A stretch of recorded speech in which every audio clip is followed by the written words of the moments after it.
મિત્રો અત્યારે અમારે આ જૂની વાડીની અંદર હવે ડ્રીપની નળી પણ વીંટવાનું ચાલુ છે અને એક બાજુ અગાઉ જેમ રોટરી મારી એમાં બીજા ખેતરમાં પણ રોટરી મારવાની ચાલુ જ છે. તો આ પૂરા વિડીયોમાં જુઓ અને પપૈયાનું દૂધ પણ અમે જે કઢાયું છે એ ડ્રમમાં બતાવું છું કઈ રીતના અમે પપૈયાનું દૂધ કાઢીએ છીએ. એ પણ એ રાત્રે કાઢતા હોય છે એટલે એ નહીં બતાવી શકું, પણ તમને એ દૂધ કેવું હોય એ ડ્રમમાં હું બતાવીશ તો ખ્યાલ આવશે મિત્રો. તો પૂરા વિડીયોમાં બનેલા રહો. આ રીતની અમારી આ જૂની વાડી છે. આ ઉપર હાઈટ ઉપરથી બતાવું તમને ખ્યાલ આવશે. અત્યારે રોટાવેટર મારવાનું ચાલુ છે.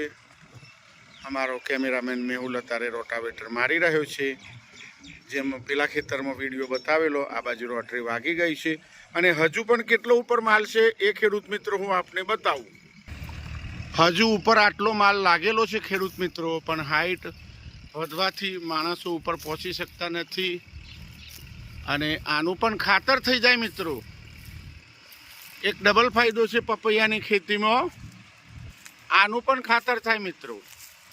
તો આ બીજા ખેતરનો હું તમને આ વિડીયો બતાવી રહ્યો છું તો તમને ખ્યાલ આવશે કે આનું પણ ખાતર થાય. સરસ મજાનું આપ જોઈ શકો છો, પ્યોર ઓર્ગેનિક ખેતર થઈ જાય એ પણ તમને જણાવું. અને માલ તો હજુ પણ ભરપૂર માત્રામાં છે, પણ એનો ટાઈમ પૂરો થાય એટલે વાડી કાઢવી જ પડે મિત્રો. એ પણ તમને જણાવી દઉં તો આ બીજા વિડીયોમાં તમને ખ્યાલ આવશે.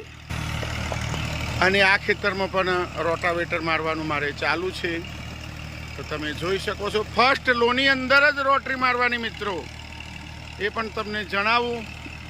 તો ધીરે ધીરે એનું કટિંગ થઈ જશે. ફર્સ્ટ લોની અંદર જ આ રીતના છોડ નમી જશે. આગળ બમ્ફર હોવું જોઈએ ટ્રેક્ટરને, આપ આ જોઈ શકો છો.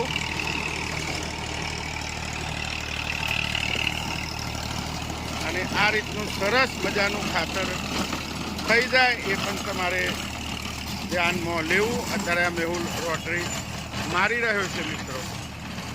તો મિત્રો અગાઉ પણ મેં વિડીયો બનાવેલો, આ ફરીથી બનાવું કે આ રીતના ફર્સ્ટ લોમાં રોટાવેટર મારશો તો ખાતર જોવો ખાલી આ કેટલી બધી ક્વોન્ટિટીમાં છે. આ લીલો પડવાશ થઈ ગયો. આમાં અમે જે બી વાવશું એ ભરપૂર ઉત્પાદન આપશે મિત્રો.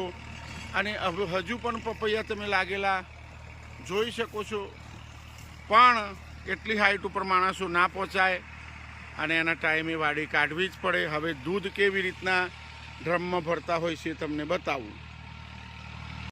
અને આ રીતના પપૈયાનો દૂધ આ ડ્રમમાં ભરતા હોય છે અને નજીકથી પણ બતાવું. સિટીમાં રહેતા મિત્રોને વધુ આનંદ આવશે. આ પપૈયાનું દૂધ તમે જોઈ શકો છો. ઘણા મિત્રો જિંદગીમાં પહેલી વાર પણ જોતા હશે કે આ પપૈયાનું દૂધ કહેવાય. તો પૂરા વિડીયોમાં બનેલા રહેશો તો તમને જોવા મળશે. અને આ રીતના નાળચાથી ભરવાનું હોય છે અને આ નજીકથી પણ તમને દૂધ બતાવું તો મિત્રો તમને પણ ખ્યાલ આવશે કે આ રીતનું પપૈયાનું દૂધ પ્રોડક્ટોમાં અલગ અલગ પ્રોડક્ટોમાં જતું હોય છે, કોસ્મેટિકમાં, દવાઓમાં.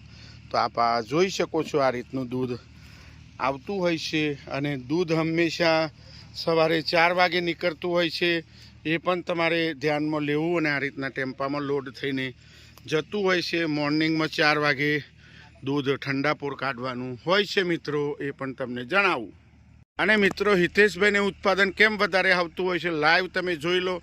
આ રીતના તળાવનો કમ્પ અત્યારે ખેતર ખાલી ન હોવાથી પૈસા અમે નથી ગણતા ખેતી માટે. સામાજિક ખર્ચો બધા કરી શકે છે, પણ ખેતરમાં ખર્ચો થતો નથી. લગનમાં બધાને ખર્ચો કરવો છે, પણ ખેતરમાં તો 5-5 રૂપિયાની પણ સબસિડી શોધતા હોય છે. આ એક સત્ય વાત છે. તો તમે જોઈ શકો છો આ કમ્પ અત્યારથી ઢગલો કરેલો છે.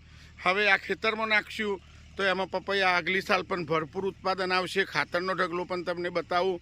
એટલા માટે મિત્રો સામાજિક ખર્ચો કરો, મર્યાદામાં રહીને કરો, પણ ખેતરની અંદર ઓર્ગેનિક મેટર આ કમ્પ તળાવનો જોઈ શકો છો. અમારી રેતાળ માટીમાં ભરવો જરૂરી છે. આગળ ખાતરનો ઢગલો પણ તમને દેખાતો હશે. તો આ નાખીને બટાકા વાવશું અને બાદમાં પપૈયા આવશે તો બટાકાનું પણ ભરપૂર ઉત્પાદન થશે. અને મિત્રો જોઈ શકો છો પપૈયા વાવેલા હોવાથી ખાતરનો ઢગલો પણ તમે જોઈ શકો છો. ચીકણી માટીનો કમ્પ પણ જોઈ શકો છો. આ બધું ભરીને ચોમાસામાં કમ્પ્લીટ કમ્પોસ્ટ થવા દઈશું અને બાદમાં એની અંદર પપૈયાનું વાવેતર કરશું.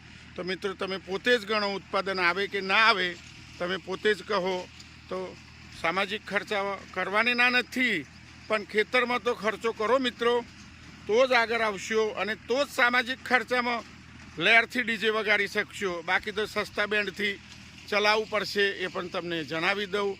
કોઈ ખોટો આશય નથી મારો, પણ પહેલાં સારું ઉત્પાદન લો ખેતરમાં અને આ ખાતર પણ તમે જોઈ શકો છો. તો મિત્રો તમને આ બતાવ્યું મેં અલગ અલગ રોટાવેટર મારતું, એક બાજુ નરી પણ વીંટાઈ છે. આ ખાતરને કંપનો ઢગલો પણ બતાવ્યો. તો વિડીયો સારો લાગે તો લાઈક કરજો, શેર કરજો, સબસ્ક્રાઈબ કરજો. નવા પપૈયાનું તો વાવેતર થઈ ગયું છે, એ પણ મેં આપને બતાવેલું છે.